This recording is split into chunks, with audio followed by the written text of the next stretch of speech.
Are you having a hard time figuring out what to get Dad for Father's Day? You should check out Row 1 Brand's Vintage Pictorum Gallery. They have America's best sports art. With over 7,200 historic sports prints, you're assured to find something unique for Dad this Father's Day. Instead of a boring old tie, get him a historic baseball photo taken by Henry High Sandom at the historic Polo Grounds Stadium in New York City during the 1894 Temple Cup. Or, if he's an NFL buff, check out the 1963 vintage NFL poster. These are so good looking that you'll be amazed how they turn out. Shop now at sportshistorynetwork.com/row1 and save 15% off your order.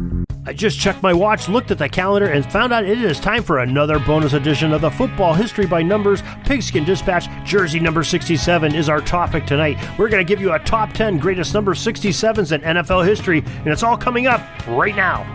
This is the Pigskin Daily History Dispatch, a podcast that covers the anniversaries of American football events throughout history on a day-to-day basis. This is your host, Darren Hayes, and we are podcasting from America's North Shore, bringing you the memories of the gridiron, one day at a time. So in taking the snap from the sportshistorynetwork.com and handing off to pigskindispatch.com, let's go no huddle through today's football history headlines. This podcast is part of the Sports History Network, your headquarters for the yesteryear of your favorite sport. You can learn more at sportshistorynetwork.com. Hello, my football friends. This is Darren Hayes of PigskinDispatch.com, and we are ready for another bonus edition. Our Football by Numbers series is going strong, and we are powering through the offensive and defensive linemen and a few special key players that are mixed in there. And we are at jersey number 67 for this episode, and it is going to be just my voice you'll hear tonight. We're going to try to pick a top 10 jersey number 67s, top in the NFL's history, 101 plus years. And there's some good players on here, and let's get right at it because this is really exciting. Now, the Pro Football Hall of Fame, they share with us that there's one player that wore jersey number 67 that's has his bust inside Canton, Ohio's museum, and it is Les Richter. And let's talk about Les Richter. Let's see what the Pro Football Hall of Fame says about him. Now, he was the second player picked overall in the 1952 draft, and the Rams traded 11 players to obtain his rights. You knew he was special right there. He was just a rugged, punishing player that had 8 straight Pro Bowls, first or second team All-NFL each season that he played from 1955 to 1960. He also saw action at center and as place kicker early in his career, and he led the Rams in scoring in 1955 and 1966, amassing 193 career points. That is just some great things there. You know, Les Richter, those 8 Pro Bowls, one time as an All-Pro like we discussed. Just extra points that he attempted were 109. He made 106 of those. Pretty good percentage back in that era. Playing from 1954 all the way to 1962 with those Rams at multiple positions, especially linebacker and center. And what do you say? You know, he is just was that good. He made it into the Pro Football Hall of Fame, and anytime you have that next to your name, you know that you were something special, and indeed, Les Richter is that, and he is going to be the first one on our top 10 list. Even though he only wore 67 for 2 years, they were just 2 really good years, and we're going to pay tribute to this man for the great contributions that he did by putting him number 1 on our top 10 list for jersey number 67s. Another 67. This man had 6 Pro Bowls to his name, 1 time as an All-Pro, 2-time Super Bowl champion, number 60, Bob Kuechenberg. You know, who can forget about this great player? He came in 1970 with the Dolphins, played with them all the way to 1983. 19 playoff games he played on that undefeated Dolphins 1972 team that won the Super Bowl championship. That was one of his championships. Just a phenomenal player, and we wish we had more statistics on him, but he did start 176 games, and he dressed for 196. So just phenomenal. From Gary, Indiana, is where he grew up, and just a very good player.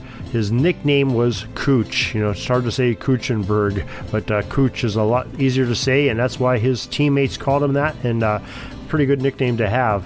And very fitting that he is going to be the second person on our top 10 list. Next, I'd like to talk about another tackle, Stan Brock, wore that number 67 jersey for 16 seasons at tackle, offensive tackle, played with the New Orleans Saints for much of his career. Last 3 seasons, he played with San Diego Chargers, first 13 with New Orleans. But here's another guy, just a phenomenal specimen. 6'6", 295 pounds, and very rangy tackle, protected well all the way from 1980 to 1995 in his career for the great quarterbacks that played behind him and blocking for those backs that played. And we're going to put him on our standby list. Not sure he's going to make it, but 16 seasons with that jersey number, pretty good there. Kent Hall is another one we're going to talk about. He has 3 Pro Bowls to his name. Twice was elected as an All-Pro, and he had double-digit years wearing number 67. He came in with the Buffalo Bills in 1986 and stayed with them all the way through the 1996 season, so played in those 4 Super Bowls that 4 straight Super Bowls that Buffalo was in. He was the center for Jim Kelly and that high-powered offense. Frank Reich also was quarterback there when Kelly was out injured. But he had 169 starts out of 170 games. Not too shabby there. And those 3 Pro Bowls and twice as an All-Pro, 4 times appearing in the Super Bowl on a very good offense. I think that is going to propel him into our 3rd spot. We're going to lock that up right now for the Kent Hall. And Grady Alderman is another player we're going to talk about. He's a tackle and a guard. He played, came in the league with 1960 with Detroit for 1 year, and then went to Minnesota for the rest of his career, 14 years with Minnesota, 15 in all, and just a phenomenal tackle guard. Had 6 Pro Bowls, once as an All-Pro, 1 time as an NFL champion, and that's that 1969 season of the Vikings where they won the NFL title, then played in the Super Bowl, and of course lost that World Championship game. But the NFL was separate from the AFL. They don't count that as not being a championship. So NFL champion, definitely they were. Grady Alderman, though, just another great Hall of Famer. 6 Pro Bowls. How can you keep a guy like that off this list? And I say you can't, and I say he goes on as our 4th player on our list of the top 10 greatest number 67s in NFL history. Next is a man that played for the Cardinals franchise in basically 3 different city names: St. Louis, Phoenix, and 1 year with Arizona. Just a Cardinal through and through, but having all those differences. If he could have had Chicago on there, he would have had the big quad name of, I guess you can say Arizona and Phoenix are the same, but 6 years with St. Louis, another 6 years Phoenix, and 1 year with Arizona Cardinals. Another great tackle, had 3 Pro Bowls in his career.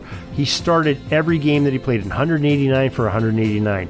He even had 1 rush for 11 yards and 11-yard average as a running back. Well, he was a tackle, so it must have been some kind of a trick play that he got it on. I'll have to look that up on the YouTube machine and see what goes on there.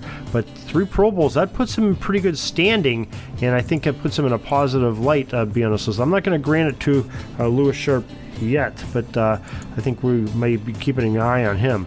Another guy we want to keep an eye on is Reggie McKenzie. Reggie was another guard that played for the Buffalo Bills 1972 all the way to 1984. 1982 with Buffalo. They played 83-84 with the Seattle Seahawks. Another guy, he had 1 All-Pro season. Did not make any Pro Bowls though, which is kind of interesting. You can have an All-Pro and not a Pro Bowl season. I don't know if I've seen too many of those very often. But for his time, 6'4", 255 pounds, very mobile, rangy. In that Buffalo attack they had in the 70s, O.J. Simpson comes to mind. Had to get out there and make some blocks for that great runner to run. And we're 67 his entire career. Another one we're going to keep an eye on. Not sure if he will make it onto our final version of the list, but Reggie McKenzie, definitely a strong candidate. Larry Stallings is another one. He played linebacker, though. He was another a St. Louis Cardinal his whole career, 1963 to 1976 as a St. Louis Cardinal. Left linebacker was his position. He made one Pro Bowl, and he had is accounted for 27 and a half sacks during his career. Those are unofficial stats. I see that Pro Football Reference is trying to put in there for some of these players from the older eras where they can get them. But that's what he's listed at, 27 and a half sacks and one Pro Bowl. So he's another one we're going to put on our watch list, and we'll keep an eye on these guys when we get near the end in deliberations. All right, let's talk about another center, and this one is Dan Coppin. Played with the New England Patriots 2003 through 2011, one final season of 2012 with the Denver Broncos, and he played center this entire career there. I believe he might have been the center in Denver when Peyton Manning was there, so kind of interesting. I'm not sure if 2012 he was there or not, but he's still a great center. 67 his entire career, and he has one Pro Bowl to his name and won 2 Super Bowls with those Patriots during his era and time there. 132 starts, 136 games played. Another strong running candidate for possibly making it to our list. We're going to put a little check by his name to come back and see where he's all about. Ryan Khalil is another one, a very famous center that's played lately. 2007 through 2018 with the Carolina Panthers, played 2019 with the New York Jets. Center and number 67 for a lot of his career, not his entire career. Khalil had 11 seasons with the 67, to be accurate. 5 Pro Bowls and 2 times as an All-Pro.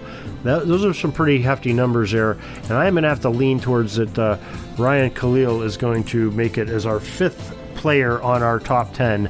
We're going to put him automatically with those great numbers. And maybe another guy that can make it right away. Let's take a look. Kareem McKenzie, another offensive tackle. He played with the New York Jets from 2001 through 2004, and then became a New York Giant, moved to the other team in the Big Apple, 2005 through 2011 as a Giant. So 7 seasons as a Giant, 4 seasons as a Jet, all in New York, and was a 2-time Super Bowl champion. And we will say that was with the Giants, safe to say that. Sorry, Jets fans. But he had 153 games started, 161 that he was eligible for, dressed for, and good player. No All-Pros, no Pro Bowls. That could hurt him a little bit. But again, we'll put him on a standby mode here, and maybe something will happen near the end that moves him up that list. All right, let's talk about a couple more great number 67s here. How about Kimo von Oelhoffen? He was a Super Bowl champion with the Pittsburgh Steelers. Came in the league with Cincinnati in 1994 through 1999. Was a Steeler for 6 more years after that. 6 with Cincy, 6 with Pittsburgh, and then a couple final years, had one with the Jets, one with Philadelphia for a cup of coffee there. But the Super Bowl champion 2004, the Bill Cowher Super Bowl victory, he was credited with 26 and a half sacks during his career, 4 forced fumbles, but he was just a hole plugger. That guy could play the great 2-gap defense the Steelers like to play there, free up those linebackers, eat up blockers, and he did that very well. Played defensive end, nose tackle, defensive tackle. No Pro Bowls, but no All-Pros. That hurts him a little bit, but Kimo was definitely a fan favorite everywhere that he played, and definitely a significant player we wanted to talk about here. And one final guy is Andy Levitre. He is a player born number 67 his entire career thus far, 2009 through 2018. Buffalo Bill for 4 years, 2 years with Tennessee, and then 4 with Atlanta. I think he might be done. 2018 was his last season, but he was a very good guard that played for them. No All-Pros, no Pro Bowls, but 143 games started in 143 games. Not too shabby there. Don't think that's enough to put him over the edge to get it in. But let's do a little bit of review here. We've got 5 players that we've picked already. Les Richter, Bob Kuechenberg, Kent Hall, Grady Alderman, and Ryan Khalil. And now, I think another one that should be on here is Art Still. He was very impressive, those numbers that we read off earlier there. He was a very good player. And I think Pat Donovan is another one I'm going to put on there as our 7th player, and Ed White as our 8th. Now, sort of gets into a toss-up. We got a lot of good players here to talk about, but I'm going to say Louis Sharp will be my 9th that I will put on that list, and I'm going to go with, I think Larry Stallings will be my 10th that we'll have on there, and those will round out our top 10. So Richter, Kuchenberg, Hall, Alderman, Louis Sharp, Larry Stallings, Ryan Khalil, Art Still, Pat Donovan, and Ed White. Those are your top 10 in no particular order for your greatest number 67s in NFL history. We really thank you for joining us tonight. We thank the Pro Football Reference website for some of the statistics that we read off, and a Pro Football Hall of Fame for some of their great added histories that we got on some of these players.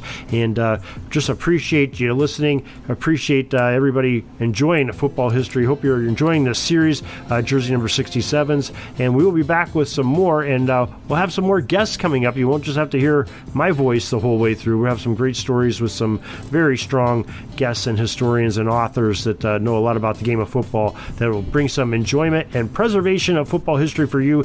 Until next time, everybody, have a great Gridiron Day. Peeking up at the clock, the time's running down. We're going to go into victory formation, take a knee, and let this baby run out. Thanks for joining us. We'll see you back tomorrow for the next podcast. We invite you to check out our website, pigskinddispatch.com, not only to see the daily football history, but to experience positive football with our many articles on the good people of the game, as well as our own football comic strip, Cleat Marks Comics.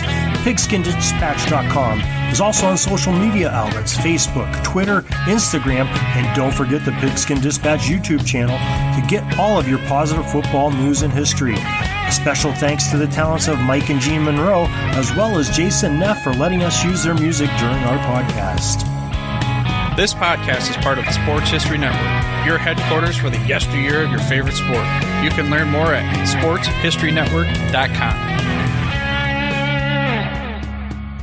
At the Sports History Network, we're all about sports yesteryear, and so we're so pleased to introduce you to Row One, an online memorabilia gallery and shop that brings your sports history to life anywhere. The Row One gallery includes over 5,200 gorgeously reproduced prints of team posters, game program covers, game tickets, advertisements, and more in baseball, pro and college football, pro and college basketball, and more. And any gallery item may be printed in a variety of sizes on wood, metal, canvas, acrylic, or poster paper. And in Row One shop, check out the thousands more of unique items with the retro and historical designs dating back to 1876, including t-shirts, long sleeve shirts, phone cases, mugs, blankets, pillows, towels, and even shower curtains. Go to sportshistorynetwork.com, ROW1, for access to the full Row One catalog and for gallery prints and gift items, plus get a 15% discount off all prints on the Row One Pictorum Gallery with coupon code SHN15. Follow the link on the show notes.